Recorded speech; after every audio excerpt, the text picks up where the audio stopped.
Ça va? Ça va, salut. Bonjour à toutes et à tous. Hop, c'est parti. Donc, sans tarder, nous allons commencer la conférence sur les enjeux psychologiques. Comment il faut aborder la psychologie de la transition écologique pour qu'elle soit heureuse et positive et non pas vécue comme une punition. Donc, sans tarder, je présente M. Robin Amaz, ingénieur des mines d'Albi, qui va faire cette présentation. Et après, je sais ce qui vous attend à 20h. Donc, on va faire en sorte que ça aille très très vite. Merci. Merci. Alors, bonjour à toutes et à tous. Je m'appelle Paulo Toledo et je suis honoré d'être ici à l'Uni La Salle ce soir pour introduire donc cette conférence. Depuis longtemps, les constats scientifiques s'accumulent désormais dans les nombreux rapports du groupe intergouvernemental sur l'évolution du climat, le GIEC, et de la plateforme intergouvernementale scientifique et politique sur la biodiversité et les services écosystémiques, l'IPBES. Les émissions de gaz à effet de serre, on le sait, se poursuivent, la température de la planète continue d'augmenter et la biodiversité animale et végétale s'amenuise chaque jour davantage. Lorsque ces terribles constats ont été faits, on se pose la question de comment décoloniser nos esprits et nos territoires pour sortir du paradigme du développement de la croissance à tout prix et afin de ne plus considérer les vivants comme une ressource à exploiter, mais plutôt comme un commun à respecter et à défendre. Ces défis nous mènent à une question de taille. Comment s'épanouir en étant un acteur de la transition écologique? Et c'est dans ces contextes-là que nous avons invité Robin Amaz à venir sur Amiens pour donner ses réponses à cette question-là. Robin, qui est un ancien étudiant engagé sur la thématique environnementale, il a poussé l'Institut Mines Télécom à proposer des meilleures formations sur les enjeux de la transition écologique et sociale.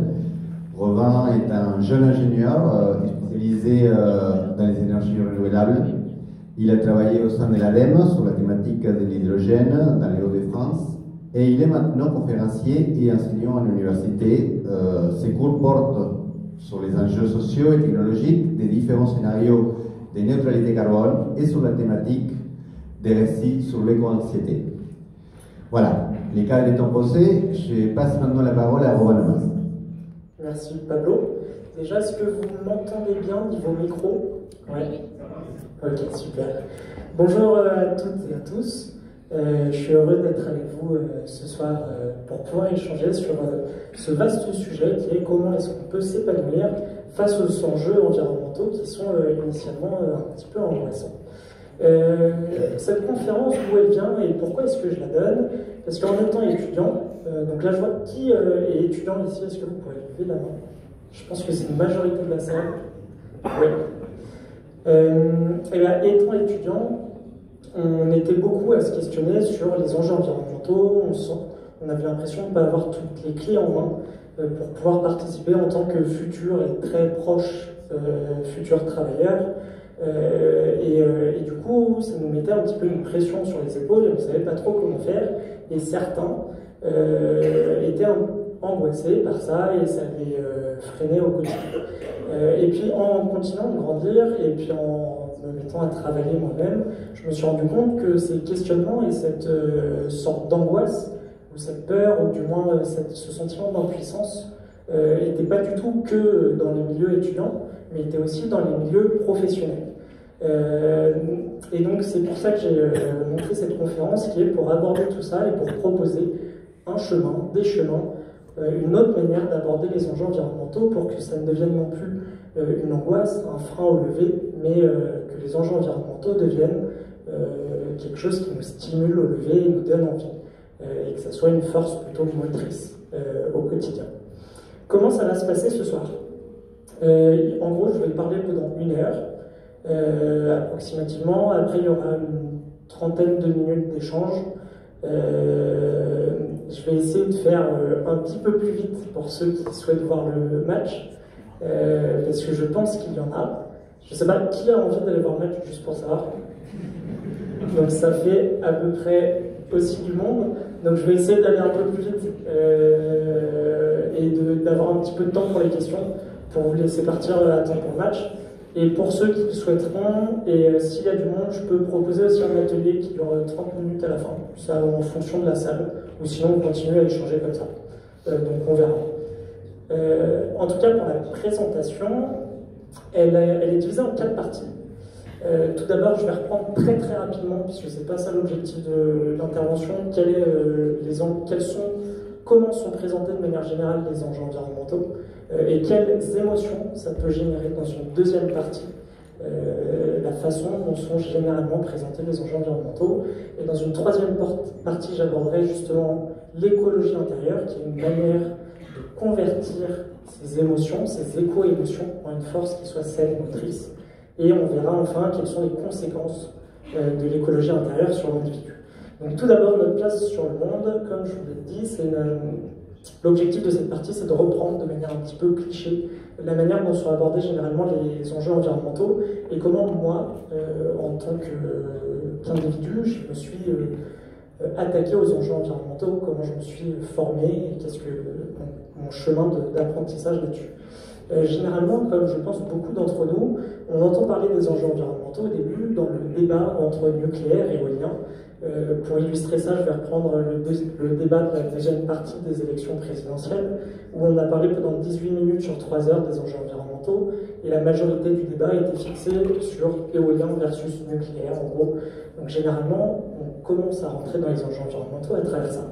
Sauf qu'en se renseignant un petit peu, on se rend compte que d'un point de vue émissions de gaz à effet de serre en France, c'est pas la production d'électricité qui en France est la plus émettrice de CO2, parce que on est principalement une électricité qui vient de sources décarbonées, le nucléaire émettant d'autres types de polluants, mais pas d'un point de vue carbone.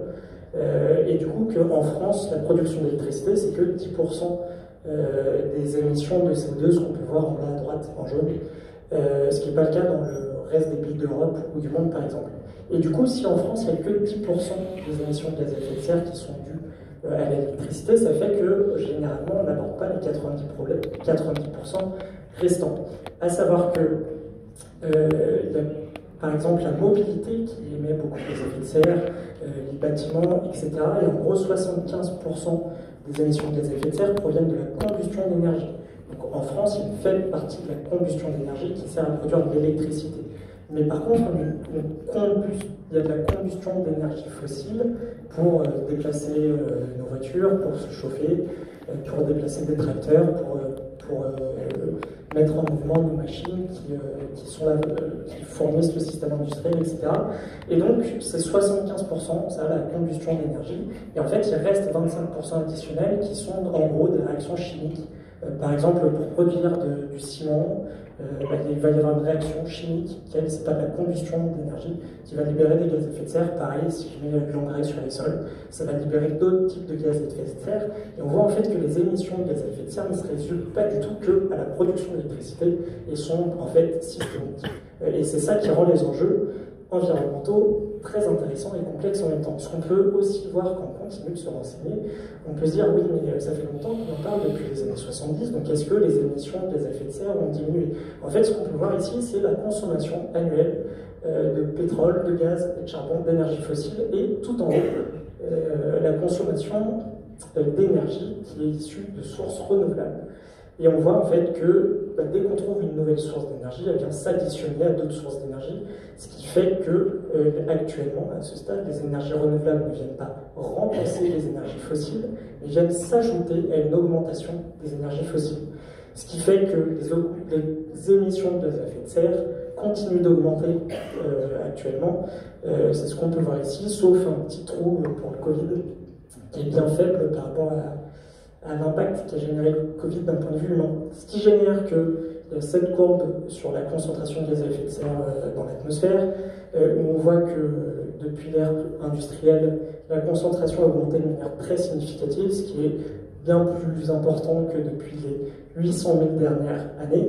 Or, on peut assimiler la concentration de gaz à effet de serre à la température en analysant des échantillons dans des carottes de glace au niveau des pôles. Et en analysant ces carottes, on peut voir qu'il y a des liens entre concentration de gaz à effet de serre et température. Du coup, on peut se demander légitimement qu'est-ce qui va se passer si d'un coup il y a une telle augmentation de la concentration de gaz à effet de serre. Et donc, tout ça, ça mène à des conséquences qu'on peut déjà observer actuellement, comme une hausse de la température, ou bien une augmentation du niveau des mers, ou une baisse de la masse de glace. Et puis, quand on continue de se renseigner et de creuser sur les enjeux environnementaux, on se rend compte qu'en fait, il n'y a pas du tout que les enjeux climat.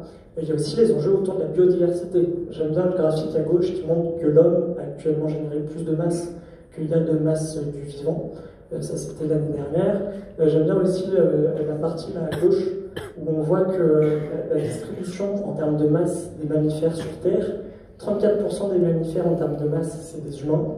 Il n'y a que 4% de la répartition globale des mammifères qui sont des animaux sauvages, ce qui n'était pas le cas avant. Donc on voit aussi que l'humain a un impact sur la biodiversité avec ce qu'on appelle la 6e grande extinction de masse. Et ça, il faut continuer de creuser un petit peu pour tomber là-dessus. Ce n'est pas les premières choses qu'on aborde quand on parle des enjeux environnementaux. À titre informatif, il y a plus de plastique que la globalité de la masse du royaume animal. À savoir que les enjeux environnementaux sont liés entre eux. On voit que la principale source de mise en danger des espèces animales, c'est par exemple la surexploitation et l'agriculture. Donc il y a au-delà des enjeux environnementaux tels que, au-delà du changement climatique, il y a d'autres enjeux comme la surexploitation, l'agriculture, le développement urbain par exemple. C'est ce qui nous amène aux 9 limites planétaires qui sont des concepts, un concept qui a été créé en 2009 par des scientifiques pour analyser les cycles biochimiques, ça s'appelle comme ça, qui régulent et qui permettent à la Terre de rester viable et en gros qui préservent les qualités de vie sur Terre pour les espèces telles qu'on les connaît actuellement.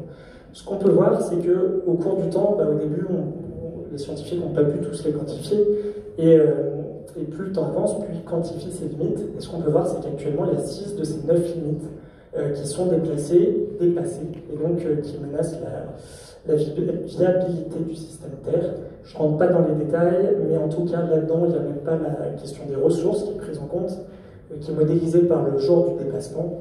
Où on voit que ce jour du déplacement arrive de plus en plus tôt, donc ça veut dire qu'on consomme plus de ressources que ce que la Terre pourrait refournir en amont de manière significative, parce qu'en gros, à partir de fin juillet, on a consommé toutes les ressources que la Terre pouvait régénérer en amont. Et du coup, on en arrive, quand on continue de creuser, à ce graphique que vous avez peut-être vu en SVT au collège ou au lycée. Ce graphique avec le loup et le lapin. C'est-à-dire que quand il n'y a pas beaucoup de lapins, quand il y a plein de lapins, le peu de loups qu'il y a, ils vont être contents puisqu'ils peuvent manger plein de lapins. Et du coup, ils vont aller bien. Du coup, ils vont se reproduire et puis il va y avoir de plus en plus de loups, ce qui va amener la population de lapins à diminuer. Et ce qui fait que les loups vont être en compétition pour se nourrir, ce qui va faire chuter ensuite la population des loups. Et tout ça, c'est un système qui s'auto-régule. Quand on consomme plus que ce que l'écosystème peut reproduire, il y a un moment où ça se régule. Et on arrive à les thématiques autour de, par exemple, ce qui s'appelle l'effondrement ou le chaos ou la collapsologie, dont vous avez aussi dû entendre parler, qui ne sont pas les thèmes qui, quand on entend collapsologie, par exemple, le premier réflexe n'est pas forcément un grand sourire, on va dire, parce que le terme, c'est pas un terme qui porte à sourire. Et ça, la collapsologie, ça dit quoi? Ça dit que si jamais, du point de vue de l'espèce humaine, on consomme plus que ce qui s'appelle la biocapacité, c'est-à-dire la ligne en pointillé, là, en bleu, sur le graphique de droite, et à un moment, il va falloir retrouver l'équilibre, parce qu'on ne peut pas consommer plus que ce que la Terre peut reproduire, surtout quand on est dans un monde qui est fini. Et du coup, la question autour de la collapsologie, par exemple, c'est comment est-ce qu'on revient à l'équilibre, comment est-ce qu'on rejoint la biocapacité. Donc derrière, il y a différents scénarios. Il y a des scénarios de chaos, il y a des scénarios d'effondrement, il y a des scénarios de décroissance ou de durabilité. Donc il y a plein de manières d'aborder, ça ne veut pas forcément dire qu'on retourne dans les arbres, pas du tout, mais c'est ça qu'il y a derrière les notions de collapsologie. À savoir que la collapsologie, c'est pas spécialement nouveau, parce qu'on en parle depuis les années 70, avec un rapport qui s'appelle Limit to Growth. Voilà. Et donc quand on en arrive à ce point-là, on peut se questionner légitimement sur qu'est-ce que je vais faire, d'autant plus que par exemple, là j'ai pas parlé du GIEC qui dit que d'un point de vue climatique ça sera le bazar, donc on peut se demander qu'est-ce qu'on peut faire? Et donc c'est bien légitime de se poser cette question. Et donc généralement, après ces belles conférences de Jean Covici, Arthur Keller, qui est venu sur un il n'y a pas si longtemps par exemple, et ben on retourne dans le vrai monde, et dans le vrai monde, ben, on se rend compte qu'en fait ces enjeux-là, c'est pas les plus abordés et ceux qui intéressent le plus les gens. Et j'adore cet outil qui s'appelle Google Trends, qui permet de savoir quels sont les enjeux, quels sont les sujets qui sont suivis sur Internet. Et ce qui est super, c'est qu'on peut voir que par exemple le GIEC n'est pas spécialement hyper attractif quand on compare par exemple à League of Legends, qui est un jeu vidéo. Donc je trouve ces graphiques bien parlants. Le seul moment où il y a un petit point, c'est à la sortie du 6e rapport du GIEC, juste avant la COP, qui est venu à l'égalité avec League of Legends. Donc je me suis dit, peut-être que League of Legends est super connu, est-ce que ça change avec d'autres jeux? Quel autre outil? Je me suis rendu compte que pas forcément. Donc je me suis dit, possiblement, parce qu'un jeu, on peut être amené à regarder des vidéos dessus, donc je me suis dit, possiblement avec une star, on ne va pas regarder tous les jours qu'est-ce qu'elle fait. Et en fait, j'étais étonné du résultat, parce que Kim Kardashian va être plus une trend que les enjeux environnementaux. Donc je me suis dit, mais c'est pas possible, c'est que j'ai pas pris le bon mot, donc j'ai cherché plein de mots pour trouver une courbe qui serait peut-être un peu plus attractive que celle que j'avais là. Et en fait, c'est à peu près pareil sur les thématiques environnementales. Donc j'ai comparé avec d'autres thèmes du genre le Covid. On voit qu'il n'y a pas trop de lien. Il y a beaucoup plus de recherches sur le Covid, etc. Et après, j'ai cherché avec d'autres sites qui sont potentiellement des réseaux sociaux, des sites un peu plus olé olé. Et on voit que aussi il n'y a aucun lien. Tout comme sur d'autres pratiques, où on voit que le GIEC n'est pas du tout le plus attractif par rapport à d'autres choses. Et du coup, on peut se demander, dans ce contexte, en revenant dans le, entre guillemets, vrai monde, mais qu'est-ce que je peux faire? Il y a des enjeux qui sont énormes. On parle quasiment pas des 90% principaux des enjeux climatiques. On parle très peu de l'urgence sur la biodiversité. On parle quasiment pas des 9 limites planétaires. Et puis, c'est pas un sujet qui intéresse trop les gens. Donc, qu'est-ce que je peux faire? D'autant plus quand on est ingénieur. Moi, par exemple, en sortie d'école d'ingénieur, j'étais formé sur les matériaux, la finance, comment faire des avions, comment faire des médicaments, etc. Et il y avait une section aussi énergie renouvelable que j'ai faite, où j'ai eu la chance d'avoir des cours sur les enjeux environnementaux, mais ce qui n'était pas le cas dans quasiment toutes les sections de mon école. Et donc, en sortie de l'école, je me suis dit, mais comment je peux mettre du sens dans mes études? Est-ce que je sens qu'il y a une urgence à agir, mais j'ai l'impression de pas du tout avoir les clés pour y répondre. Donc, quand j'ai regardé votre site internet, je me suis dit, c'est cool, vous avez plein de cursus sur ces enjeux-là. Et du coup, c'est chouette, parce que nous, avant, c'était moins le cas. Maintenant, ça a changé dans mon école aussi, donc ça aussi, c'est chouette. Mais c'est complètement aussi possible de sentir qu'on n'a pas forcément toutes les clés en main, qu'on ne sait pas trop comment travailler à notre échelle pour y répondre, et on ne sait pas trop comment faire. Et du coup, c'est possible, c'est pas forcément le cas de tout le monde, mais c'est une possibilité. Moi, en tout cas, c'était mon cas en sortie d'école. Et du coup, on peut se dire, et c'est légitime, et c'est normal de se dire qu'on n'est pas sorti d'affaires. Et donc, face à tous ces constats, il peut y avoir ce qui s'appelle des éco-émotions qui sont générées. Je vais vous poser une question là, c'est lorsque vous appréhendez les défis environnementaux, quelles sont les émotions qui dominent en vous? Et pour vous aider, on va partir sur une roue qui s'appelle la roue des 6 émotions fondamentales, dont découlent les autres émotions. Et après, vous allez voir, en gros, de ces 6 émotions fondamentales, découle tout un tas d'émotions. En fait, pourquoi c'est important? Parce que quand on peut nommer les émotions qu'on a en soi, ça permet de savoir un peu mieux ce qu'elles représentent. Et du coup, potentiellement, de trouver un moyen de savoir ce qu'elles signifient pour nous et de pouvoir signifier comment on peut se mettre en action à partir de ces émotions-là. Donc je vais vous demander, là, sachant qu'il peut y avoir il peut très bien y avoir les 6 émotions qui sont sollicitées par les enjeux environnementaux. Donc par exemple, quand vous entendez parler des constants environnementaux, vous écoutez une conférence de Jean Covici, vous avez peut-être la fraise du climat, je ne sais pas, quand vous en entendez parler, est-ce que l'émotion qui vient en vous, c'est par exemple de la colère? Il peut y avoir plusieurs émotions, mais je vais demander à ceux qui ressentent de la colère de lever la main. Ok, donc Après, il y a le dégoût. Ce qui ressemble du dégoût, vous pouvez lever la main aussi. Et il peut y avoir plusieurs émotions qui viennent. Ok.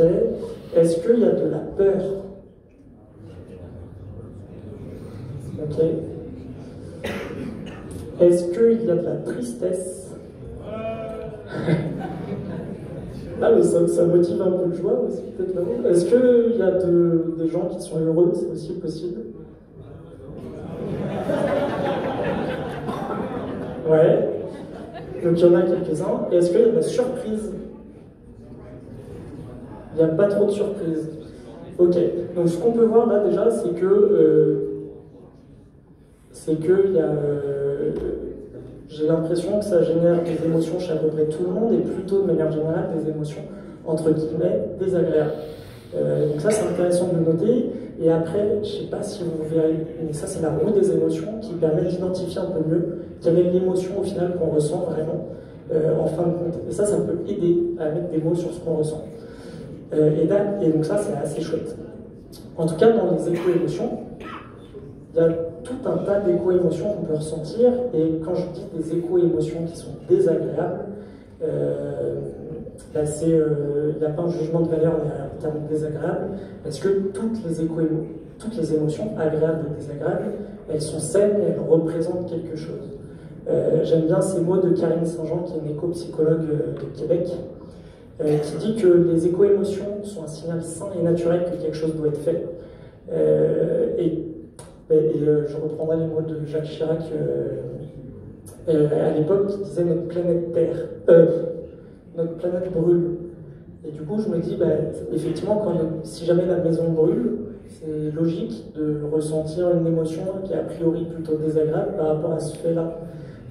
Et ça serait même plutôt pas naturel de ne pas ressentir une émotion plutôt désagréable qui nous dit de faire quelque chose. Donc c'est un signal sain qu'il se passe quelque chose. Et ce que dit Karine Saint-Jean, c'est qu'elles ont une racine commune, ces émotions qui nous donnent le désir de vivre sur une planète qui soit saine.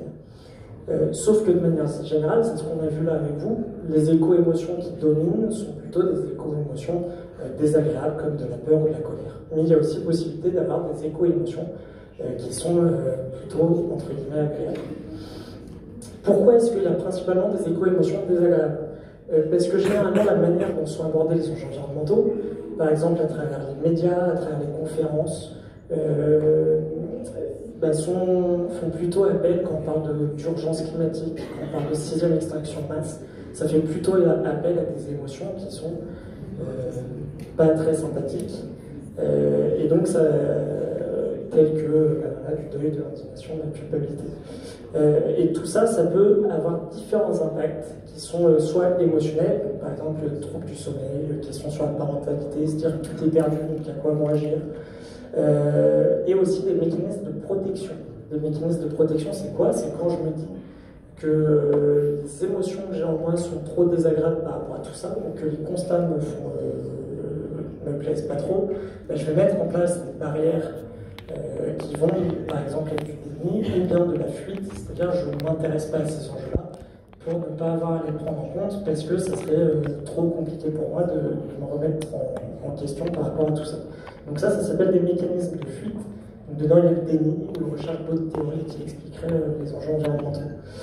Il y a aussi d'autres possibilités de réaction, comme le fait de se dire que ce n'est pas sa priorité, parce que, par exemple, on est dans la maladie, ou on est dans la pauvreté extrême, ce qui fait qu'on a notre priorité, par exemple, c'est de chercher notre nourriture pour survivre. C'est bien normal que les enjeux environnementaux ne soient pas la priorité. En tout cas, cet afflux d'émotions négatives, désagréables, il peut se transformer en éco-anxiété. Donc ça, c'est un terme qui est assez récent, parce qu'il date des années 1990, et c'est quoi l'éco-anxiété?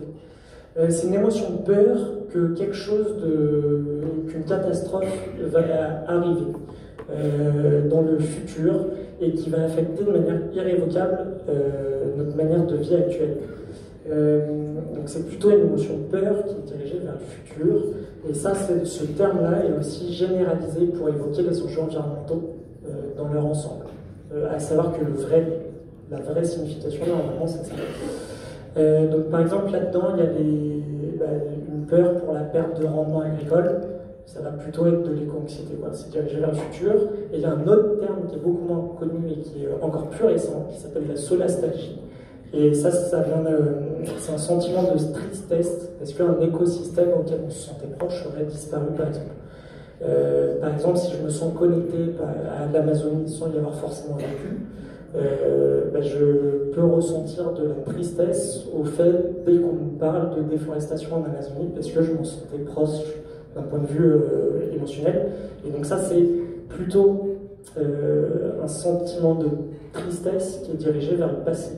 Donc il y a une différence futur-passé et peur et tristesse.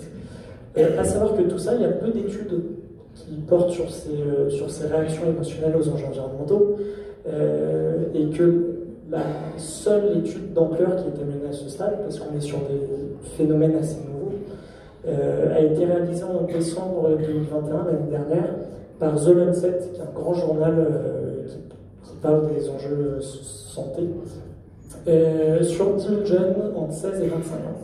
Et ce que dit cette étude, c'est que 60% des jeunes qu'ils ont sondés étaient très inquiets pour le futur ou extrêmement inquiets, qu'il y en avait 45% qui considéraient que ces émotions, elles impactent leur vie quotidienne, et que 75% pensent que le futur fait peur, et 56% qui pensent que l'humanité est vouée à l'échec.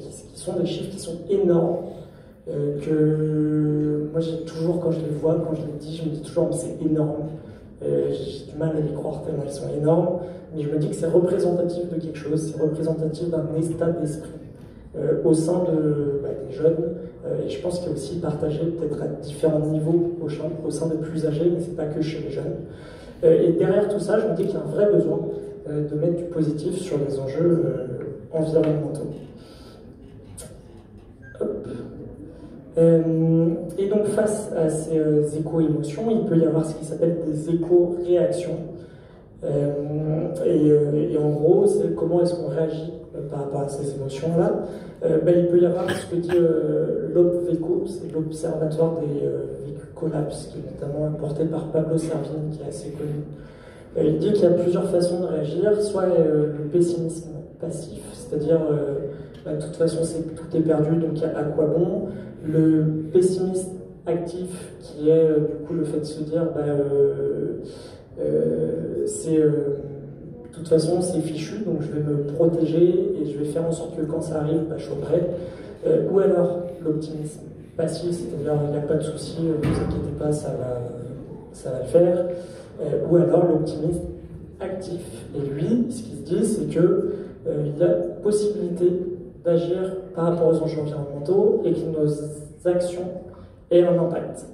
À savoir que là, on va plutôt parler de l'optimisme actif, qui est le seul à agir par rapport aux problématiques environnementales, alors que les trois autres n'agissent pas sur ces problématiques-là. Et donc, par exemple, un éco-anxieux peut très bien être un optimiste actif. Il n'y a aucun lien par rapport à ça. L'optimiste actif, c'est juste quelqu'un qui dit « mes actions peuvent avoir un impact ». Et donc, il y a trois façons de prendre part.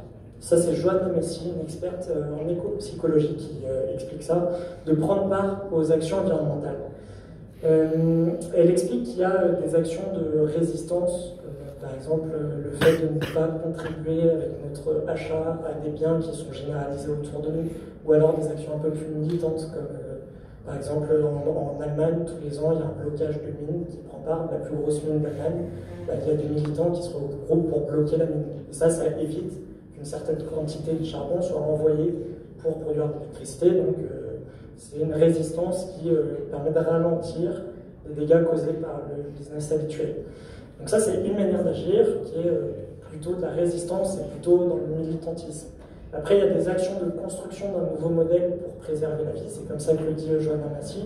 Qu'est-ce qu'il y a derrière? En gros, c'est comment adapter notre système actuel pour répondre aux enjeux environnementaux à travers l'efficacité énergétique, des énergies renouvelables, électrifier les processus industriels, la mobilité, etc.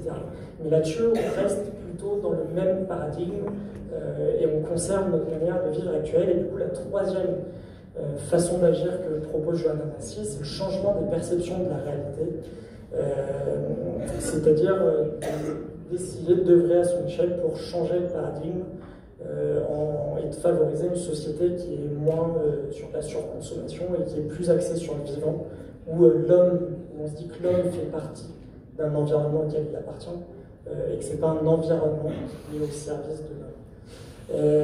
Et donc ça, c'est ce que propose Joël Amnesty dans les différentes façons de s'investir, de réagir par rapport au constat écologique. Et il y a cet arbre-là, qui s'appelle l'arbre aux actions, qui peut vous intéresser pour vos recherches de stage ou de boulot, qui propose, en fonction de ces 3 catégories, des entreprises ou des agences qui font des choses dans ces domaines-là. Et donc ça peut vous donner, si vous êtes plutôt dans la construction, possiblement ça peut vous donner des pistes d'acteurs pour chercher vos stages ou votre boulot.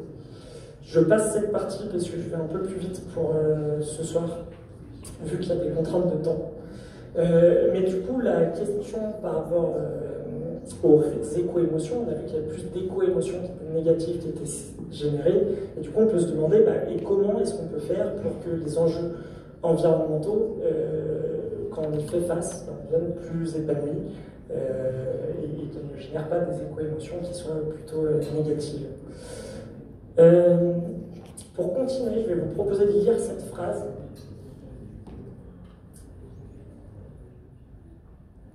Et une fois que c'est bon, je vais vous demander un petit exercice qui va être de répondre à la question suivante. Un homme apparaît après que le propriétaire lui éteint les lumières de son magasin.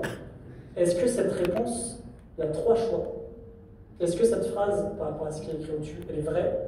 Est-ce qu'elle est fausse? Est-ce qu'elle est incertaine? Là, il n'y a qu'une, chacun peut dire qu'une réponse.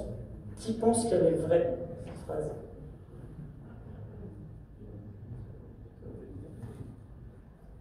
Okay. Qui pense qu'elle est fausse?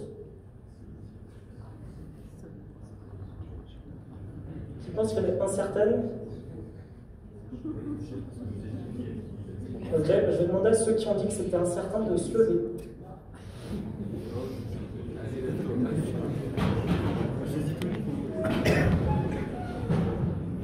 Donc c'était effectivement la bonne réponse. Bravo à vous. Et non, parce que vous allez avoir droit à une deuxième question. Cette deuxième phrase, l'homme qui ouvrit la caisse enregistreuse était le propriétaire. Sur ceux qui sont debout, est-ce que c'est vrai? Levez la main. Ok, il y a 2 mains qui se lèvent. 3. Qui pense que c'est faux? Qui pense que c'est incertain? Et bien la réponse était vraie. Donc ceux qui ont dit que c'était vrai, vous pouvez rester debout, s'il vous plaît, les autres vous asseoir. Là, on voit quand même, c'est écrit le propriétaire ouvrit une caisse enregistreuse. On voit qu'il y a 2 questions sur un texte de 4 lignes, il n'y a plus que 6 personnes debout. Donc ça, c'est intéressant de le noter. Et ça nous permet d'introduire. J'avais d'autres questions au cas où, mais là, merci, vous pouvez vous rasseoir. Je passe. Et ça permet d'introduire la notion, on va parler d'écologie intérieure, la notion de biais cognitif et de récit. Les biais cognitifs, là, c'est exactement ce qui vient de se passer. C'est en gros, quand on a une situation qui est trop complexe, on va faire des raccourcis qui vont nous aider à comprendre ou à faire des choix, ou à mettre du sens. Il y a plein de types de biais cognitifs qui sont différents et qui nous aident au quotidien. Parce que, par exemple, quand on va faire des choix, par exemple, moi, quand je veux choisir des carottes, quand je fais mes courses, si je devais faire une analyse de cycle de vie pour prendre les carottes les plus éco-responsables à chaque fois que je prenais des carottes, je passerais beaucoup de temps à acheter des carottes. Et du coup, les biais cognitifs, ça m'aide à faire des choix pour ne pas passer 3 heures dans les carottes. Et donc, en soi, les biais cognitifs, c'est sain, mais parfois, ils nous font faire des raccourcis pour donner, par exemple, du sens là où il n'y en a pas. Généralement, les biais cognitifs, on n'est pas conscient.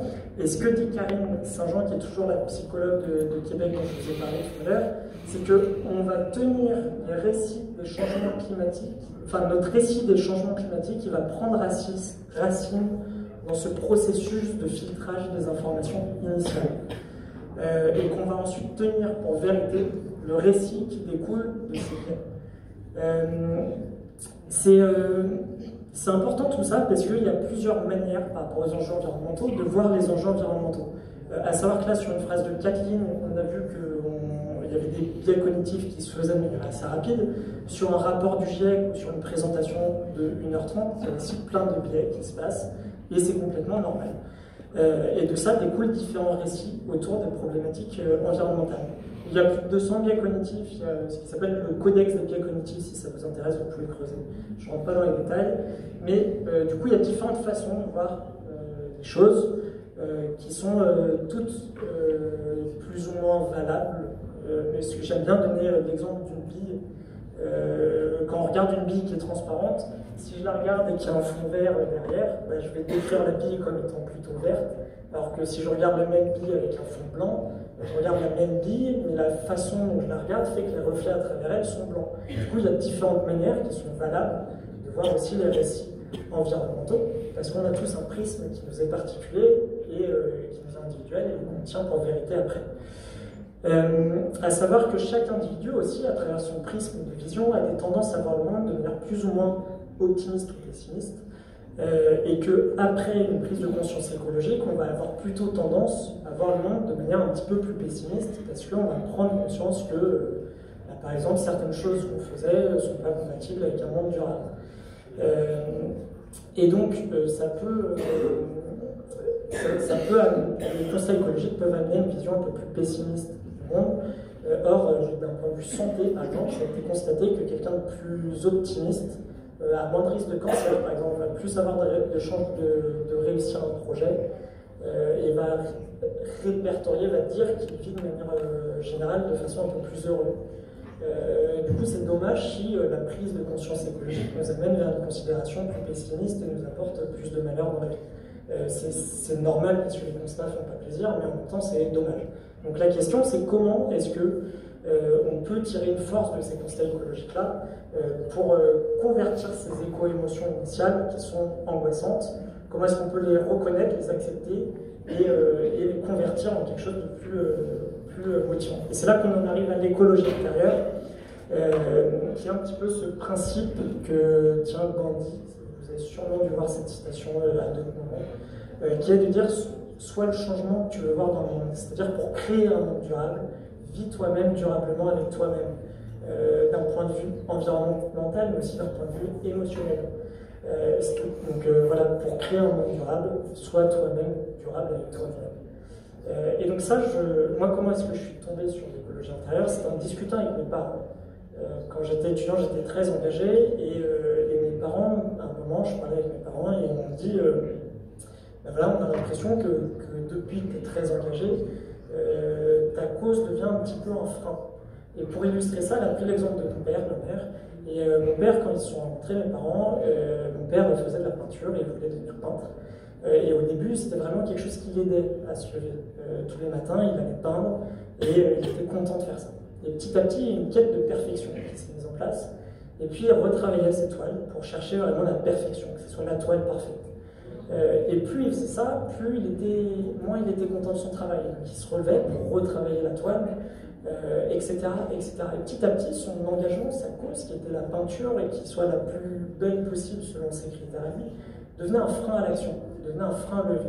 Et du coup, ma mère m'a tenu cette phrase qui a pas mal résonné en moi, qui était de dire, bah, si tu te lèves le matin et que ta cause devient une charge, alors c'est que c'est une cause qui n'est pas saine pour toi, parce qu'elle ne t'aide pas à te lever le matin, à te mettre dans l'action. En revanche, si lorsque tu te lèves, ta cause devient moteur, c'est une cause qui ne peut que t'être bénéfique, parce qu'elle te donne de l'énergie, elle te donne de l'envie, et elle t'apporte aussi du plaisir. Et du coup, l'écologie intérieure, elle permet de porter un nouveau regard sur les enjeux environnementaux pour qu'ils deviennent justement une cause qui soit saine, stimulante et innée. Une des approches plus connues de l'écologie intérieure, c'est ce qui s'appelle le travail Pyrrholin, qui est divisé en 4 parties. La première partie, c'est de dire, donc ça c'est une application de l'écologie intérieure, la première partie, c'est de se dire, je vais m'ancrer dans la gratitude, dire merci pour quelque chose qui est autour de moi, qui m'apporte quelque chose, prendre le temps de le faire. À partir de cet ancrage dans la gratitude, qui peut être par exemple de l'émerveillement devant certains services que rend par exemple la nature, Par exemple, le fait qu'un pommier génère une pomme que je peux manger de manière complètement gratuite. Après, enfin, là, le pommier ne me demande rien. Et on peut s'étonner devant ça et se dire bah, c'est chouette et mettre de la gratitude pour le pommier, par exemple. Un exemple un petit peu simple pour illustrer ça. À partir de cette gratitude, puisqu'on a remercié, on a pris un petit peu de la force en disant merci pour quelque chose, on peut faire ce qu'on appelle. Donc, ça, c'est le travail qui relie, c'était créé par Johanna Massy dans les années 1970 pour contrer l'anxiété par rapport aux personnes qui avaient très peur que la guerre froide dégénère en guerre nucléaire. Et après, c'était adapté aux enjeux environnementaux. Et donc, suite à l'ancrage dans la gratitude, ce qu'elle explique, Johanna Massy, c'est qu'à partir de là, on peut honorer ses peines et prendre conscience qu'elles représentent, qu'elles sont un signal sain, et du coup les accepter.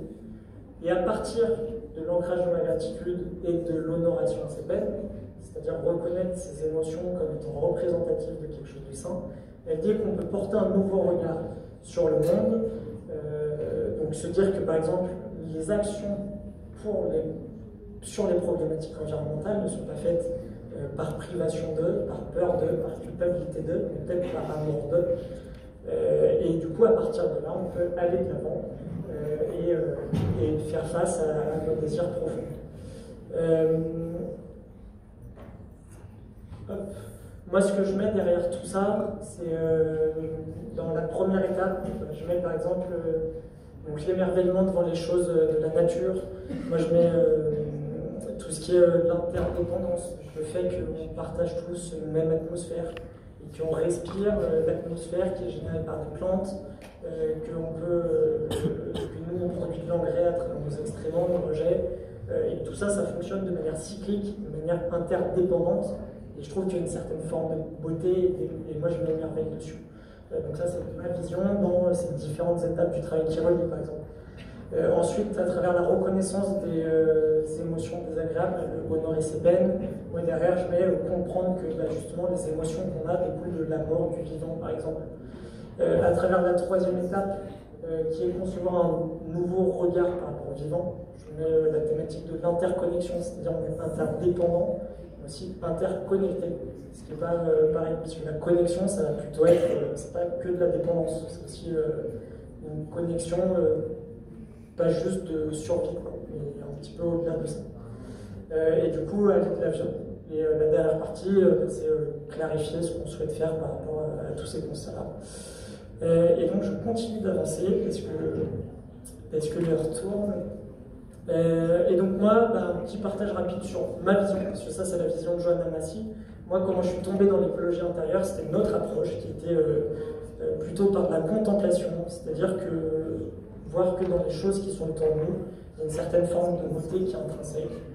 Par exemple, moi j'adore l'astrophysique, c'est pour ça que j'ai cité Hubert Reeves, qui est un astrophysicien, qui dit, en parlant du caractère de l'univers, il dit « Il est important de considérer, sans chercher à expliquer le caractère fantastique de l'univers, mais juste de le considérer et de se dire que c'est fantastique. » Après, il dit « La Terre n'est pas quelque chose de banal, la vie n'est pas quelque chose de banal, c'est quelque chose qu'il faut chercher à préserver. » Moi, je sais par exemple que j'aime bien l'astrophysique, j'ai fait un petit peu d'études aussi en astrophysique, et le carbone, c'est pas un atome qui est élémentaire. C'est le carbone, pardon, c'est un atome qui vient, il est issu de la fusion de deux atomes d'hydrogène entre eux, etc. Après une chaîne de fusion qui amène jusqu'au carbone. Et du coup, ce carbone qui le compose, parce qu'on est fait principalement de carbone, il vient de la fusion qu'il y a eu au centre d'une étoile. Et quand je regarde ma main, je peux voir juste une main. Donc je fais le choix de me dire, ma main, c'est aussi de la poussière d'étoile. Tous les atomes de carbone que j'ai viennent de la fusion dans un noyau d'une étoile éloignée qui est arrivée là et qui m'a fait moi. Là, je me dis, c'est ouf, quoi. Et donc c'est un petit peu ça que dit Hubert Reeves là-dessus. C'est lui qui a démocratisé l'idée de poussière d'étoile, par exemple. Et donc moi, ce que je mets dans l'approche contemplative, il y a 4 étapes. Il y a reconnaître notre beauté en nous, à travers les autres, de manière plus large, à travers ce qui nous entoure, donc juste une table, à travers le fait, un truc que j'aime bien aussi, c'est la gravitation. Juste par le fait que j'ai une masse et que j'ai un poids, même quand je dors, j'émets de la gravité, enfin je génère une force de gravitation sur la Lune, sur le Soleil et sur les étoiles les plus éloignées de la galaxie aussi, juste par le fait que j'ai une masse. C'est-à-dire que j'exerce une force qui est certes négligeable, mais juste le fait d'avoir une masse génère une force sur d'autres astres. Et c'est-à-dire qu'on est tous interconnectés, et je me dis, mais c'est fou, quoi. Même quand je dors, j'ai un impact sur les choses dont je suis très éloigné.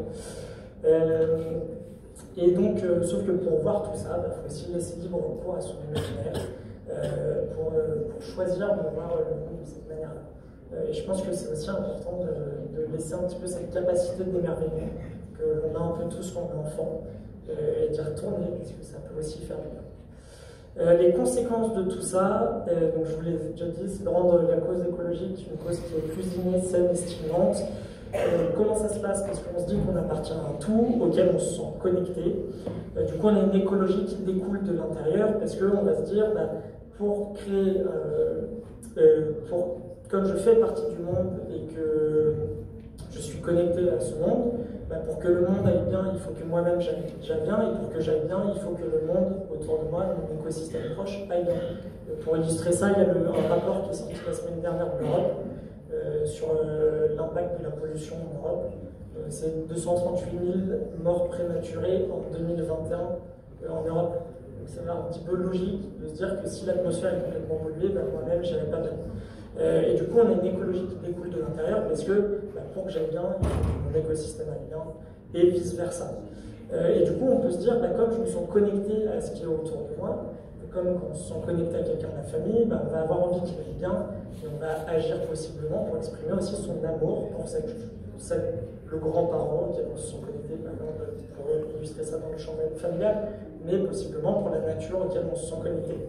Et du coup, de ça, on tire un nouveau paradigme parce qu'on n'agit plus, parce qu'on nous dit que c'est pas bien de faire ça, comme après le monde de gens comme ici, on va se dire c'est pas bien de faire ça, donc je le fais pas. Là, c'est plutôt, je me dis, c'est pas bien de le faire et je vais le faire par amour pour, parce que je sens que c'est la seule chose que je souhaite faire, parce que ça me paraît simple de le faire. Et du coup, ça, c'est un nouveau paradigme, une nouvelle façon de voir les enjeux environnementaux qui peut générer de l'espoir. Et donc, par rapport à l'écologie qui découle de l'intérieur, comme on a dit que pour que j'aille bien, il faut que l'écosystème autour de moi aille bien. Et pour que l'écosystème autour de moi aille bien, il faut que moi-même j'aille bien. On peut aussi prendre plus attention aux vivants autour de nous, en se disant, voilà, de quoi est-ce que le vivant autour de moi a besoin pour lui fournir ce dont il a besoin pour qu'il aille bien. Et de quoi est-ce que moi j'ai besoin pour que j'aille bien, et que du coup, puisque j'aille bien, que l'écosystème autour de moi aille aussi bien. Derrière ça, il y a aussi le principe du burn-out du militant, c'est-à-dire si je suis à fond sur les enjeux environnementaux et que je m'engage au point de m'en perdre ma santé, comme c'est le cas parfois dans certaines associations, je ne vais pas pouvoir m'engager de manière durable sur la thématique environnementale. Et tout ça, aussi le fait d'être plus attentif aux vivants autour de nous, ça peut faciliter l'émerveillement et la conscience de la chance d'être vivant. Et réciproquement, quand on a une écologie qui découle de l'intérieur, on va se dire aussi, puisque pour que j'aille bien, il est dans mon intérêt que l'environnement autour de moi aille bien aussi, on peut aussi agir de manière un peu plus égoïste, c'est-à-dire qu'il est dans mon intérêt d'agir. Et donc, j'arrive sur la fin de la conférence. Donc tout ça, je finis sur une touche un peu positive, le fait de se dire qu'on a une chance de prendre part à ce travail, parce qu'on arrive à un moment où on a besoin de nous et on peut mettre en place des solutions à impact. On peut agir sur quelque chose qui a du sens pour nous, parce que les enjeux environnementaux, il y en a plein de types différents, et du coup on peut choisir la thématique sur laquelle on veut s'investir. Qu'on arrive à un moment qui est crucial et où on a besoin de nous. Pourquoi un moment crucial? Parce que la date de 2030 est souvent explicitée comme étant une date cruciale, un moment un petit peu charnière. 2030, c'est demain, quoi. On est dans un monde qui est en mouvance, qui est aussi de plus en plus à l'écoute des demandeurs de solutions qui soient mises en place. Moi, par exemple, dans mon école, ça, j'ai vu de fou, quoi. Et même dans mon monde professionnel, on peut aussi constater que ça change. Mon frère, il a 10 ans de plus que moi, quand il est sorti de l'école, clairement, s'engager sur une thématique environnementale, c'était chaud, c'était pas possible. Maintenant, on trouve des boulots là-dessus. C'est chouette de pouvoir arriver dans ce contexte-là et de pouvoir prendre part à ce travail-là, à ces enjeux-là, à un moment crucial. Il y a plein de choses qui se passent au niveau étudiant aussi avec le REFED et pour un réveil écologique. Plein de choses qui se passent aussi au niveau étatique avec les États qui s'engagent. L'Union européenne fait aussi du travail là-dessus. Le Romain militant, il dirait que c'est pas assez. Il faut reconnaître qu'ils font des choses, qu'il y a des choses qui bougent. Et je trouve ça sain aussi de dire, voilà, il y a des choses qui bougent avec le paquet de loi Fit for 55 de l'Europe qui fixe comme objectif de réduire nos émissions d'ici 2030 de 55%, ce qui est énorme, c'est compliqué, c'est pas assez, mais c'est ça. Et c'est chouette, il faut me reconnaître qu'il fasse ça. Et puis à titre perso, je me dis que quand je fais tout ce travail, quand j'ai tout cet engagement, je sens que je suis soutenu dans ce travail par le vivant. Et donc ça, c'est en revenant de la COP à Glasgow, l'année dernière, où je suis allé avec la fraise du climat, j'étais dans un parc, et j'ai vu un petit groupe de pélicans qui sont venus me voir, et j'avais l'impression qu'ils me disaient c'est cool, continue ton engagement, c'est trop bien. Là c'est pareil, avec un pigeon à Bordeaux, il est venu me voir, je ne sais pas pourquoi, c'était trop, on était copains quoi. Il n'arrêtait pas de me suivre, et je trouvais ça mignon, et j'avais l'impression que c'était une manière de me dire tout ce que je fais ça aussi pour lui. Ça, c'est la première fois que j'ai campé. Et du coup, j'ai vu un coucher de soleil magnifique. Et c'était trop bien, ça fait plaisir et je me sens part de la nature. Ça, c'est des pommes qu'on avait récupérées avec les copains en école. On a fait des compotes et des tartes de pommes jusqu'à 3h du matin. C'était trop bien et je me sens soutenu dans tout ce que je fais à travers ça. Ça, c'est avec des assos étudiantes. Je me dis que mon engagement écologique, c'est aussi pour les copains. Ça, c'est la remise de diplôme à la COP. Et puis, je suis originaire des Alpes. Donc, je me dis que je fais aussi tout ça pour faire en sorte que les générations futures continuent de voir ces décors qui sont magnifiques. Et puis, je fais aussi ça pour moi. Ça, c'est mon œil. Et quand je vois juste comment mon œil est stylé, je me dis, je trouve que le vivant mérite qu'on prenne soin de lui. Et je mérite aussi qu'on prenne soin de... Enfin, le fait de prendre soin du vivant, c'est aussi prendre soin de moi. Et du coup, ça fait plaisir. Et puis, je trouve vraiment qu'on est stylé, quoi. Je vous jure, si vous prenez une photo de vos yeux, ça rend toujours bien. Donc, pour conclure, il y a toujours plusieurs façons de voir les choses, d'incarner les choses. Et c'est à nous de nous demander comment on souhaite les voir. Je me dis qu'on peut autant incarner une vision qui nous invite à recevoir et à partager le meilleur de nous-mêmes. C'est-à-dire, selon moi, de l'amour de soi, du vivant et de l'instant. Et du coup, ma question pour vous ce soir, c'est est-ce qu'une écologie dont le moteur principal c'est l'amour et la reconnaissance, est-ce qu'elle ne serait pas encore plus puissante et épanouissante qu'une écologie dont le moteur principal c'est la crainte, la culpabilité et la peur?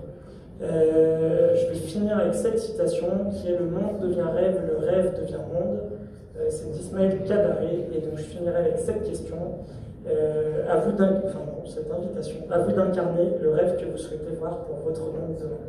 Merci à vous.